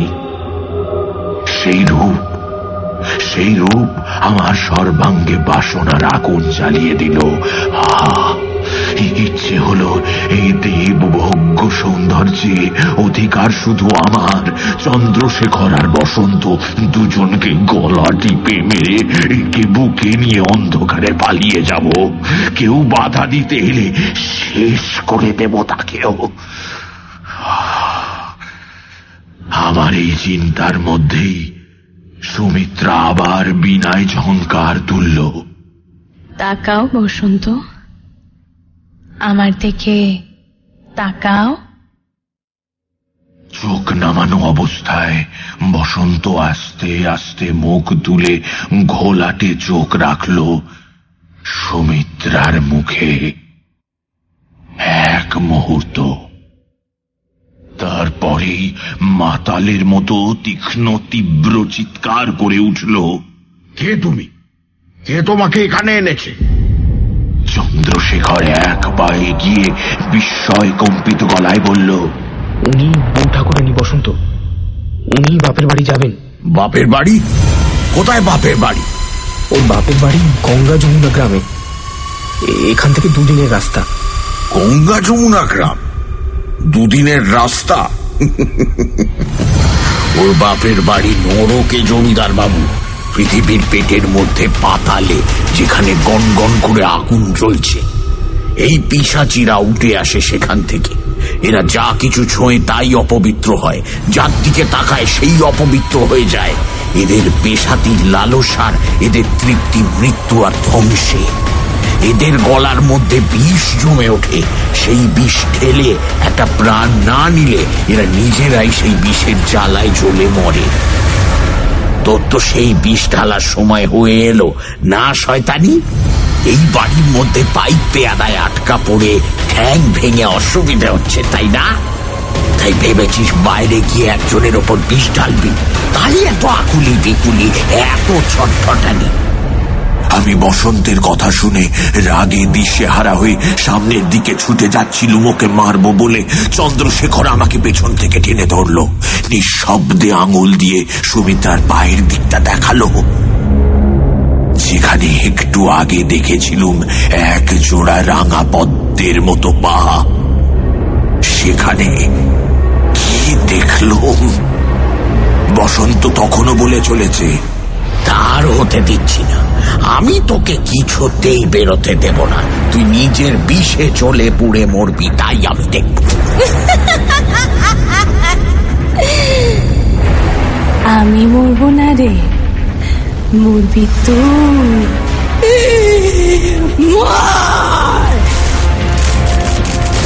বলতে বলতেই ফরফর করে কাপড় ছেঁড়া শব্দ হলো। আমি যে বিভীষিকা দুটির দিকে স্তম্ভিত হয়ে তাকিয়েছিলুম তারা ঢেকে গেল কতগুলো ছেঁড়া শাড়ি, জামা আর ভাঙা গয়নায়। তুই মার।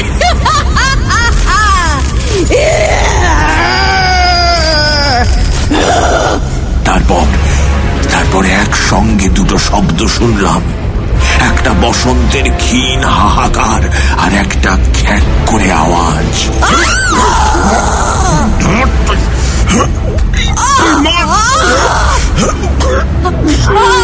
মুখ তুলে দেখলাম সেই ভয়ঙ্কর আকৃতি যেটা একটু আগে ছিল পরমা রূপসী সুমিত্রা। তার বর্ণনা দেবার চেষ্টা করব না।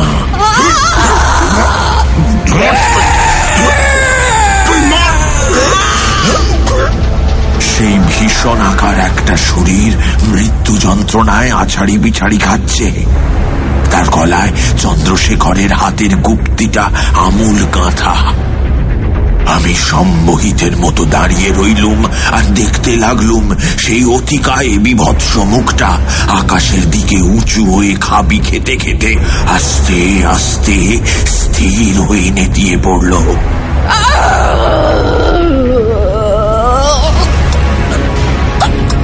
শেষে শরীরটা বার কয়েক ঝাঁকানি খেল।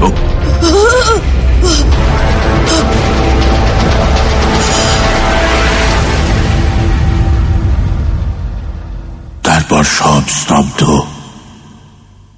চুপ। তবে বিস্ময়ের এখানে শেষ ছিল না। আবার আমাদের চোখের সামনে সেই নারকীয় দুঃস্বপ্নের একটা পরিবর্তন ঘটতে লাগলো। বোধহয় 5 মিনিট। তারপরেই দেখি বসন্তের রক্তহীন মৃতদেহের পাশে পড়ে আছে আরেকটি নিরাভরণ শরীর। মৃত্যু যন্ত্রণায় বিকৃত হলেও সেই অসাধারণ রূপের বিশেষ কোনো পরিবর্তন হয়নি। কিন্তু আশ্চর্য এই যে সেই রূপ দেখে এবার আমার মনের মধ্যে যে ভাব জেগে উঠল তা আতঙ্কের। মনে হলো এক্ষুনি পালিয়ে যাই। যদি ওটা আবার বেঁচে ওঠে, যদি গলায় বেঁধা গুপ্তিটা খুলে ফেলে উঠে দাঁড়ায়। চন্দ্রশেখরের দিকে তাকিয়ে দেখি সে তখনও আতঙ্ক, অবিশ্বাস, ঘৃণা, বিস্ময় মেশানো বিস্ফারিত দৃষ্টিতে মৃতদেহ দুটির দিকে তাকিয়ে আছে। তখন আমার সম্বিত ফিরে এলো। আমার আইনজীবীর মস্তিষ্ক দ্রুত কাজ শুরু করে দিল। আমি এগিয়ে গিয়ে সুমিত্রার গলা থেকে গুপ্তিটা টেনে বের করে একটা চাদর দিয়ে দেহটা ঢেকে দিলাম। তারপর চন্দ্রশেখরের কাছে গিয়ে তাকে স্পর্শ করলাম। সঙ্গে সঙ্গে সে জ্ঞান হারিয়ে পড়ে গেল।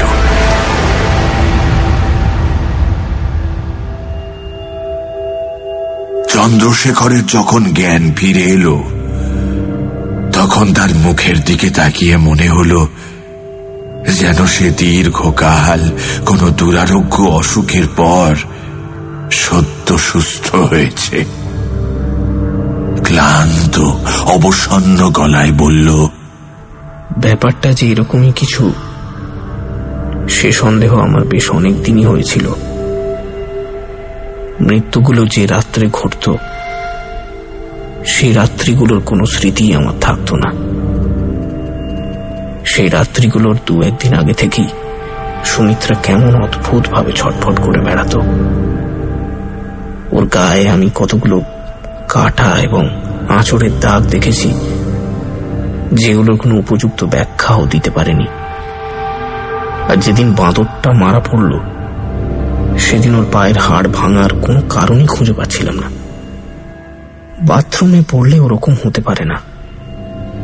তারপর যখন ধাইমা মারা গেলেন তখন আমি প্রায় নিঃসন্দেহ হয়েছিলাম। অন্তত এটুকু বুঝেছিলাম যে আমার বিয়ের পর থেকেই এখানে যে কাণ্ড শুরু হয়েছে তার শিকড়টা রয়েছে আমারই বাড়িতে। তবে ব্যাপারটা যে এমন ভয়ঙ্কর তা আমি স্বপ্নেও কল্পনা করিনি। আর কিছু করতেও পারছিলাম না।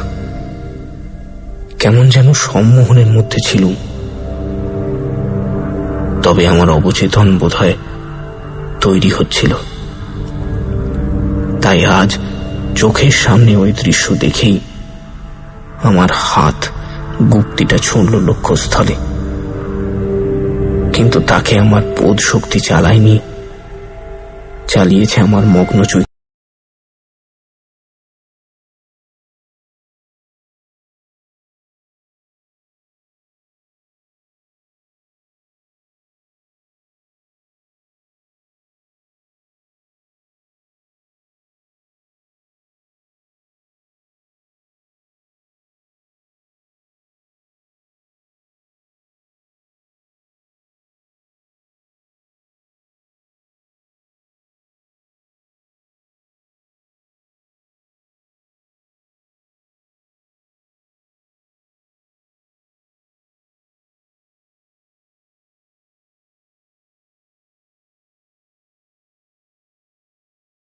আমি হতে দিতে পারি না, কেবল তোমার বন্ধু বলে নয়, একজন মানুষ বলেও। তবে তবে আমরা কি করব? তুমি এক্ষুনি গাঁয়ের লোককে খবর দাও। বলো এবার রক্তচোষার শিকার 2 জন, বউ ঠাকুরানী আর তাকে বাঁচাতে গিয়ে বসন্ত। বসন্তের মৃতদেহ দেখলে সবাই নিশ্চিন্ত হবে। সুমিত্রাকে তুমি স্নান করিয়ে নতুন কাপড় পরিয়ে দাও, আর ঘোমটা আর কাপড় দিয়ে যতটা সম্ভব মুখটা ঢেকে দাও। সবাইকে বলে দাও যত শীঘ্র সম্ভব দাহ শেষ করে যেন চলে আসে। কেউ কোনো সন্দেহ করবে বলে মনে হয় না। মৃত্যু ভয় তারপরেও থাকবে, থাকুক। যখন অপঘাতে মৃত্যুগুলো বন্ধ হবে তখন আতঙ্কটাও আস্তে আস্তে কেটে যাবে। তুমি আমার কাছে থাকবে তো? হ্যাঁ হ্যাঁ, নিশ্চয়ই। অন্তত যতদিন ঘনশ্যামবাবু না আসছেন। ঘনশ্যাম এসে নাক কুঁচকে বললেন, রক্তচোষা মেরেছে। বিশ্বাস করি না এসবে। আমি খুন করেছো তোমরা ওকে। আমি পুলিশে যাব। আমার মেয়েকে খুন করার জন্য তোমাদের হাড়ির হাল করে ছাড়বো। ওই ফোচকে উকিল সামনে ধরে তুমি পার পাবে না চন্দ্রশেখর। আমি বললাম, ঘনশ্যামবাবু, আপনি অনেক মামলা মোকদ্দমা লড়েছেন, আমি জানি। অতএব এই কথা নিশ্চয়ই আপনার জানা আছে, খুনের মামলা বড় বিষম বস্তু। তাতে অনেক কিছু নিয়েই টান পড়ে। সে টানা পড়েন সইতে পারবেন তো? ঘনশ্যাম রায় আমার দিকে অবজ্ঞার চোখে তাকিয়ে বললেন, আমার কি নিয়ে টান পড়বে উকিল মশাই? আপনার স্ত্রী তো বেঁচে আছেন। ডাক্তারি পরীক্ষায় ধরা পড়ে যদি তিনি নিঃসন্তান, সুমিত্রা আপনার মেয়ে নয়। তাহলে কি হলো? আমার মেয়ে না হলে তাকে খুন করতে হবে? আপনার কুল পুরোহিত শুনেছি 2 বার আপনার প্রায়শ্চিত্ত করিয়েছিলেন। এও শুনেছি শিশু হত্যা করতে গিয়েছিলেন। তাই কথাটা সত্যি নাকি? তাতে কি প্রমাণ হয়? কিছুই না, কিছুই না। তবে শুনেছি সুমিত্রার 11 বছর হওয়ার সময় থেকে আর তার বিয়ে হওয়া পর্যন্ত আপনার গাঁয়ের মুসলমান প্রজাদের ঘরে অনেকগুলো মৃত্যু হয়েছে, যেগুলোর সঙ্গে এখানকার অপঘাতে মৃত্যুগুলোর অনেক মিল। তারা নাকি শপথ করেছে যে মৃত্যুগুলোর জন্য যে বা যা কিছুই দায়ী হোক না কেন, জান দিয়েও তারা তাকে শেষ করে ছাড়বে। এখন কেউ যদি তাদের গিয়ে এখানকার মৃত্যুগুলোর কথা বলে, তাহলে তারা কি ভাববে বলুন তো? কি ভাববে? ভাববে আপনি জেনে শুনে তাদের মৃত্যুর মুখে ঠেলে দিয়েছেন। তারা ভাববে আপনি ইচ্ছাকৃত নরহত্যাকারী, তাদের আত্মীয় পরিজন পরিবারের সর্বনাশের মূল কারণ। তখন তাদের বিচারে আপনার কি শাস্তি হবে তা ভেবে দেখেছেন? তুমি আমায় ভয় দেখাচ্ছ? হ্যাঁ হ্যাঁ হ্যাঁ হ্যাঁ, আপনি অতি জঘন্য অপরাধী। আপনাকে ভয় দেখানোর নীতিগত অধিকার আমার আছে। আপনার দুর্ধর্ষ লাঠিয়ালরা আপনার ওই মুসলমান প্রজারাই। আপনি তাদের প্রতি বিশ্বাসঘাতকতা করেছেন। এখন এসেছেন চন্দ্রশেখরের হাঁড়ির হাল করতে। এত কথা তুমি জানলে কি করে? ঘনশ্যাম বাবু, আমি ফচকে উকিল হতে পারি, কিন্তু নির্বোধ নই। আপনাকে চিনতে আমার একটুও ভুল হয়নি, এবং আপনি যে এরকমই একটা কাণ্ড করবেন তা আগে ভাগে বুঝে নিয়ে সুমিত্রার মৃত্যুর পরদিনই আমি আপনার গ্রামে চলে গিয়েছিলাম। সেখান থেকে সব খবরই নিয়ে এসেছি, আর খানিকটা ছেড়েছি আন্দাজে। তবে আমার কোনো ভুল হয়নি। না, তা হয়নি। ঠিক আছে, যা করেছো বেশ করেছো। আমি তাহলে এখন চলি। দাঁড়ান, সুমিত্রা আপনার নিজের মেয়ে নয় তাতে সন্দেহ নেই। তাহলে কার মেয়ে সে? ঘনশ্যাম বললেন, আমি তার পরিচয় জানি না। আজ থেকে বছর 20 আগে একদিন একটা ভব ঘুরে এসেছিল আমাদের গায়ে তার ভেলকি দেখাতে। অতি অদ্ভুত ছিল তার খেলা, বুঝলে? কিন্তু তার খেলার চেয়েও যেটা আমাকে সবচেয়ে অবাক করেছিল তা হচ্ছে তোর খেলার চুবড়ির পাশে ছেঁড়া ন্যাকড়ায় শোয়ানো একটি প্রায় সদ্যজাত শিশু। অবাক করেছিল কারণ লোকটি ছিল অবিশ্বাস্য রকমের কুৎসিত, এত কদাকার যে তাকে দেখলে ভয়ে বুক কেঁপে ওঠে। অথচ মেয়েটি ছিল অসম্ভব সুন্দর, ফুটফুটে। আমার তো নিজের সন্তান ছিল না, তাই লোকটাকে ডেকে বাচ্চাটা কিনে নিতে চাইলুম। 50 টাকায় রফা হলো। পরে আমি বাচ্চাটার স্বরূপ বুঝতে পারি। তাকে দুবার মারতেও গিয়েছিলাম, কিন্তু কেমন যেন মোহগ্রস্ত হয়ে পড়েছিলাম। শেষ মুহূর্তে আর মারতে পারিনি। চন্দ্রশেখর কাতর কণ্ঠে জিজ্ঞেস করল, তাহলে আপনি তার বিয়ে দিলেন কেন? আমি তো আপনার কোনো ক্ষতি করিনি, আমার এমন সর্বনাশটা করলেন কেন? ভেবেছিলুম বিয়ে দিলেই বুঝি সব ঠিক হয়ে যাবে। এখন দেখছি ভুল করেছিলুম। যাকে সব তো চুকে বুকে গেছে, এখন আবার সব ঠিক হয়ে যাবে।